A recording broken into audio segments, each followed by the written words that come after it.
Oh, hey, he Welcome finally took back a to page out of Half-Life. my book. I saw how short the video was. We can restart. I'm sorry. What? What the fuck are you talking about? I don't know. I interrupted you and felt bad. Why is it... What the hell is that? What? Oh, I forgot about this. It's the TikTok. No! I forgot about this. That was my plan for you to forget. What the fuck am I looking at? At this point, it's tradition to have the dancing gif of Gordon in every Half-Life playthrough. Anyways, welcome to Half-Life 2 Part 15.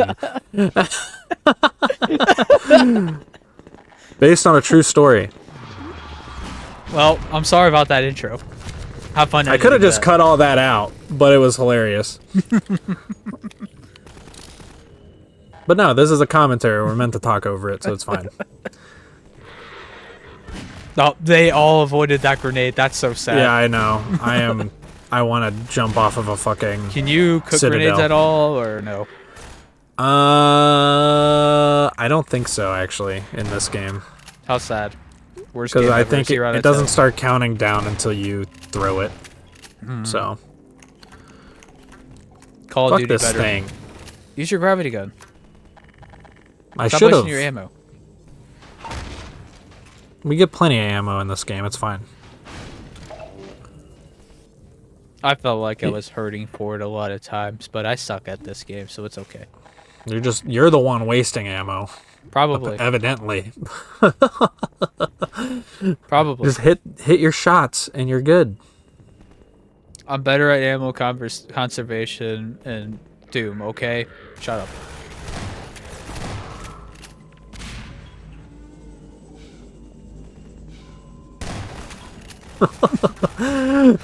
Couldn't Yeah, miss. I will. I will be playing Doom pretty soon. Oh, hey, a bathroom with no toilets. It's actually just a shower. Yeah, I gotta finish all of Doom Eternal. I still haven't beaten the DLCs. I should really do that. Don't you have quite a few games that you haven't played the DLCs for, like the Souls games? Well, I have played the DLC for one now. Right. Two, the DLCs are kind of fucked. So I never beat them. I beat one of the DLCs in Dark Souls 3. And I was getting close to finishing the other one in Dark Souls 3. So, Okay. Sekiro doesn't have DLCs. I don't have Bloodborne. I don't think it has DLC, though. And I never finished Elden Ring, so fuck the DLC. Well, they just announced more DLC for Elden Ring for the Switch 2 release. Oh, fun. But it'll be coming to all the other versions as well. Just as Good, DLC. I guess, but I hate this. Everything about the Switch 2 pisses me off. Hey, the price for the system is fine. Oh, it's not just the price, it's all the other stuff. It just does not look like a console worth upgrading my current Switch for what I use my current Switch for. You know? It's primarily yeah. my 2D console. You were And also until I see late stuff- to the Switch game.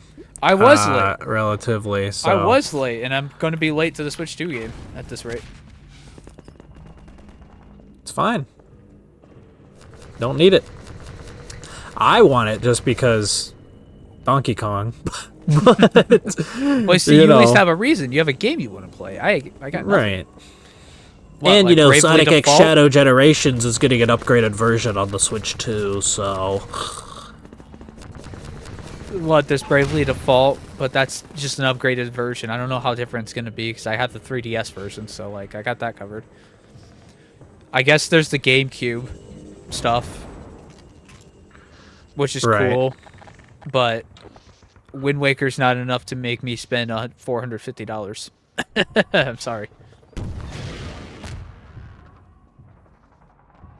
yeah, that's fine. Maybe if I wait long enough, it'll be my first OLED screen. Because we know they'll do an OLED release. That is true. Though I have heard the Switch 2's screen, while it's not OLED, is still like quite good. Cool. I'm probably never gonna use it though. I mean, that's fine. You see, you don't need to buy everything that comes out, which some people feel like they do when they make their opinions on things. Well, you're saying that I am like the perfect guy for that because I don't own a Series X as the Microsoft shill or PS5, so I'm like the guy who just does not buy things at release, especially consoles. Kind of sucks, but you know. I have an analog, and that's what's important. Well, for like the PS4/5, you have stuff that you wanted to play on it, so you just ignored that feeling. And I guess it's kind of silly, don't you think? I mean, for stuff that was going to release on PC anyways, yeah, I get it. You don't need to buy a fucking PS5, but a PS4, you had plenty of stuff you wanted to play. I mean, on I it. want to buy a PS4. I just haven't taken the opportunity yet because it hasn't called to me, like a Wii or PS3 has. And like the only reason the PS3 called to me more is because of Drakengard 3. Right. Pure and simple. Yoko Taro. And Fair like you enough. think Bloodborne would, but like, I got plenty of other Souls games I haven't beaten yet. I mean, to me, Bloodborne looks like the fucking cream of the crop. It certainly does, and I will play it one day. So it's like it's the Last one Guardian, that I though, want to has play. Me more interested. Yeah, also a PS4 game. Yeah. I'm just happy that fucking Project Robot is going to be on PC. It is at the very least. Yeah, I think it is. Because they're partnered with Epic Games for it. Gotcha. So it'll be Epic Game Store exclusive. I mean, yeah, but it's on PC. I mean, shame me if you will, but I have an Epic Game Store account with a couple games bought on it, so... I do as well. It doesn't affect me. But I know someone out there will complain. Something, Tim Will, it sucks. I don't know.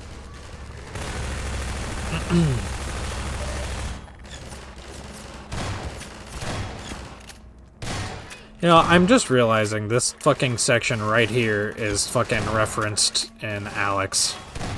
Really? I'm sure there's more references, but like... I mean, it's like the lightest reference you can have. I mean, this is a pretty cool sequence, though. It's very it's silhouetted. It's very shadowed. Yeah, it's like quite this. literally... This is a really cool set piece. It's the only Strider encounter in that game, spoiler. And... you're running through a parking garage that's on fire with all the cars like crashed in different ways.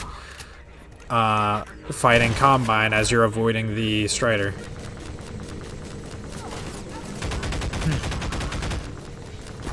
Ow. Get inside! I'd say I'd play that game one day, but I'm probably not going to play that game. You could play it using the fucking no VR mod and make it like a very boring experience. I was about to say, then why would I play it?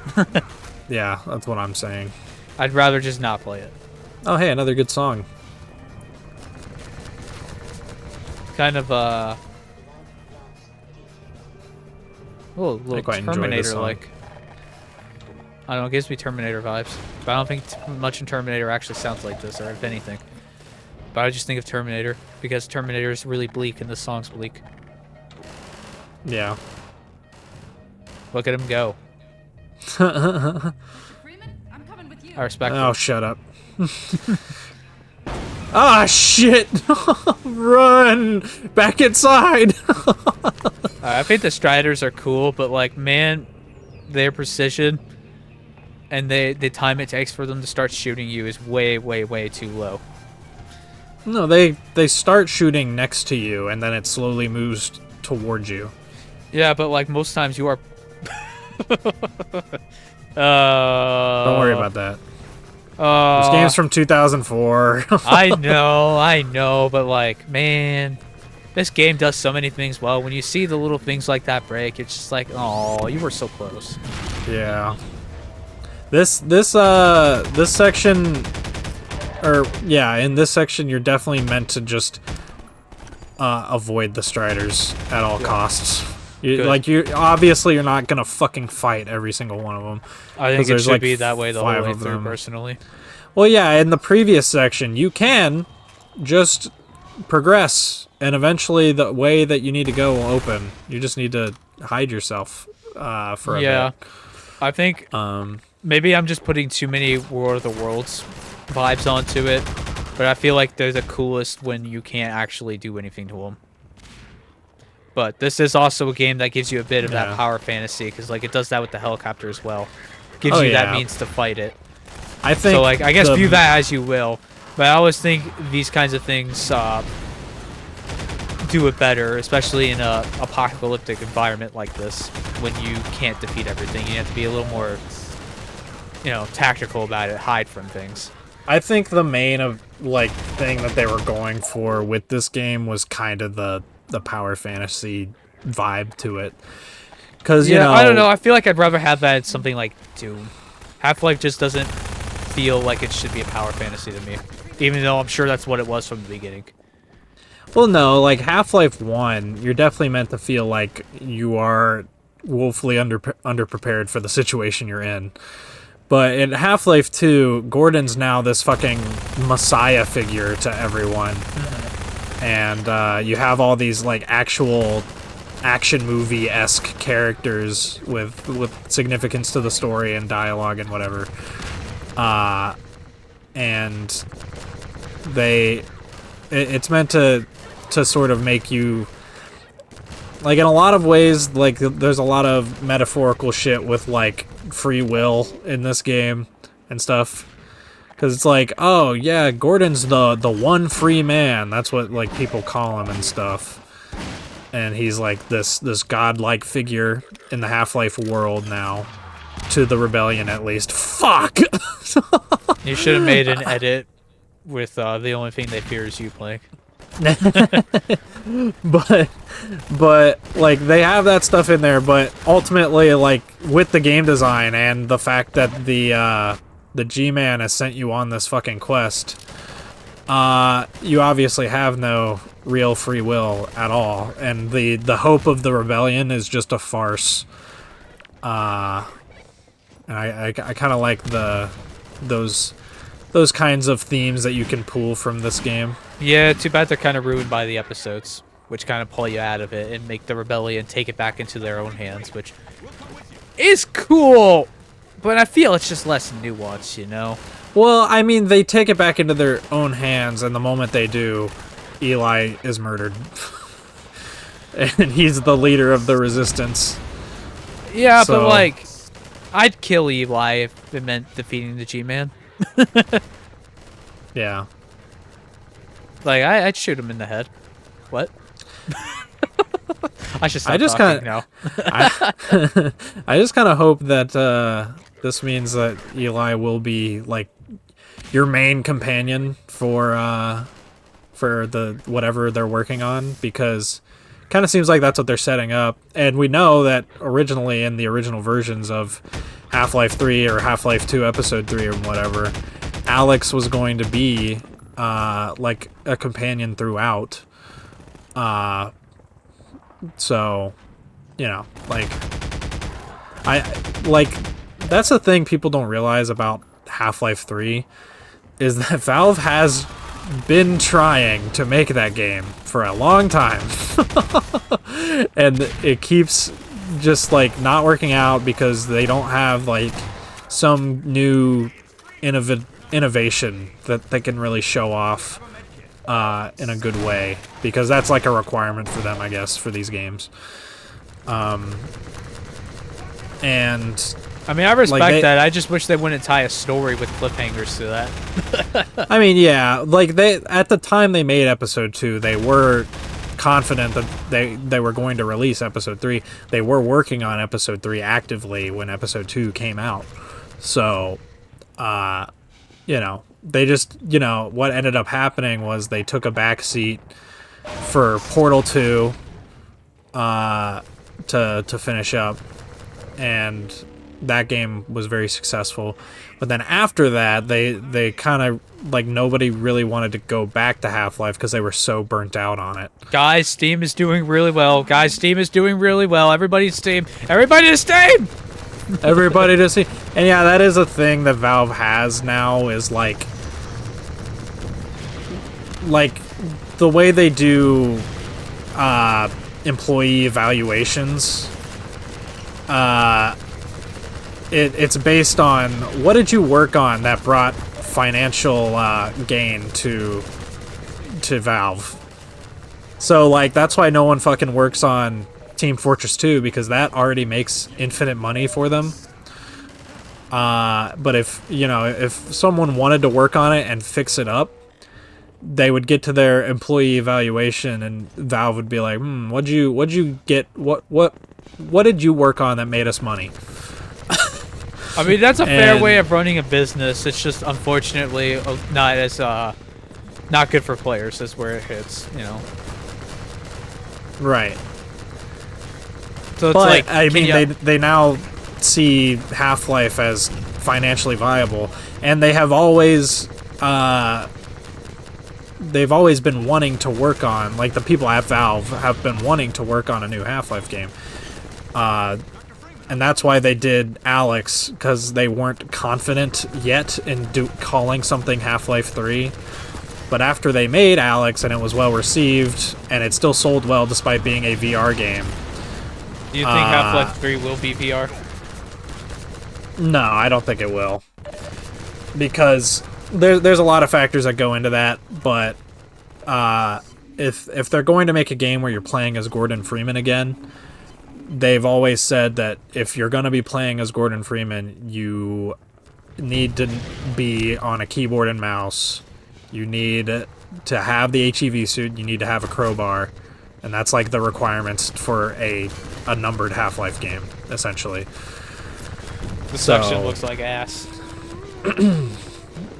I don't know if you need to fight these fuckers, but I am. It's a fucking war. War never changes. I'm in a lot of pain. It's funny they say that in the game Fallout 4, where you can play out that quote-unquote war in an infinite number of ways. So it's always changing.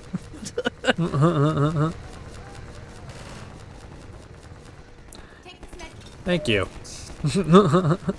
But yeah, no, like Fallout though. Like to get back to what I was talking to at the very least, yeah, they've been, the whole point of me saying all that was they've been wanting to make it, and all the ideas that they initially had for a third Half-Life game are all still there. So it's likely that a lot of the stuff will also, like a lot of the stuff that we know about will still be in the new game. Whatever it'll be their on. Metroid Dread moment. Yeah, essentially. It's just gonna have a slightly different story because now Alex is in stasis instead of Eli being dead. So yeah, at least from what I can tell, though, it'll never be the Half-Life 3 I've wanted.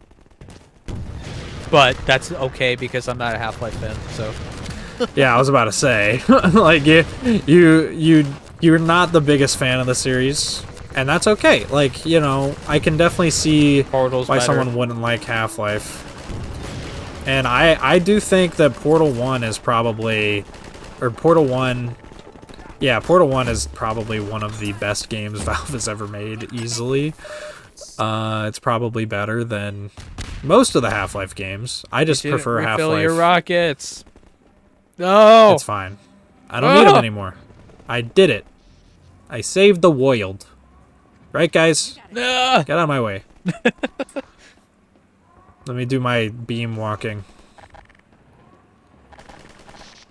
Yeah, I'm that guy who barely ever plays the game and then complains it's not what I wanted. So, all my criticisms and ideas, ignore them. But, this is my channel, so I'm going to say what I want. You're allowed to say that you don't like Half-Life. It's fine. I just disagree with you. And I love Half-Life. And it is like such a core series to me that I could never... Like, yeah, are they probably going to stop making Half-Life games after whatever they're working on? Probably. Hopefully. I'm just thankful that we're getting another one. You know? I'm thankful we got Alex. I'm thankful for the ride that I've been on with this series. And I'll always have these games to go back to whenever I feel like playing some Half-Life. So, you know. Yeah. This is like the problem that JoJo Part 5 has, where you go through like most of the series and don't know anything about the villain. And you suddenly have to learn about all of his motivations in like the last 5 episodes. Are you saying that for G-Man? Yeah. Yeah, that's the thing. I think we're going to end Half-Life 3 and we're still not going to know. You know? Because it's like a lot of people have interpreted the G-Man as like a stand-in, like a meta stand-in for Valve themselves. And like they have quote-unquote employed Gordon Freeman for these video games that they make. You know? That's really funny because that's essentially what Square Enix was trying to do with Final Fantasy: The Spirits Within, when they were trying to make the idea of a digital actor. But it was just really a digital model, and I don't know if you had to get the voice actor with him every time. Right. All this other weird stuff that sounds like a scam. Yeah, it does. I love Square this Enix, section, but I hate Square Enix. To talk about the game for once. We've been talking about the game this whole time. Not the whole time, but you know, I'm just like this section here, like getting out of the city and getting right up next to the fucking Citadel. Realizing that it doesn't just extend into the fucking sky infinitely, it also goes down into the earth. And then you're just this tiny little person scampering through the places that people aren't even meant to walk in this uncaring machine. It's such a fucking cool aesthetic, and it's such a cool place to be in a Half-Life game. It's surprisingly eldritch or cosmic horror, existential dread. It's like I think a scene in like a space movie where somebody realizes they're lost in space, and all you see is them as a tiny little blip across the vast expanse. Or like a horror movie in the ocean where you suddenly realize, oh wait, there's actually nothing around me but water. Right. It reminds me of those spots in Portal 1 and 2 where you could just, like, you get into like the back rooms of the facility and you're just on the fucking scaffolding and shit. And there's no ceiling or floor that you can see anywhere. It just goes off into the abyss. Something tells me when I first played this, I probably stood here for 15 minutes trying to figure out what to do. Yeah, just getting there is kind of a little bit confusing. There's only really one way to go, but they, modeled out the architecture and everything, so it's kind of a little bit difficult to navigate. You are literally walking. I mean, I feel places. like if you played Half-Life 1 before this, you could figure it out. Right. It's like the most Half-Life 1 moment in this entire game, as far as exploration goes. Speaking of Half-Life 1 moments, we're going to be starting the next part, which is the last part, by the way, with a tram sequence that lasts for quite a while, going through the Citadel. So, we can make our first part, and we can fuck up the recording and not have to restart it 10 minutes in. No. I refuse to do that again.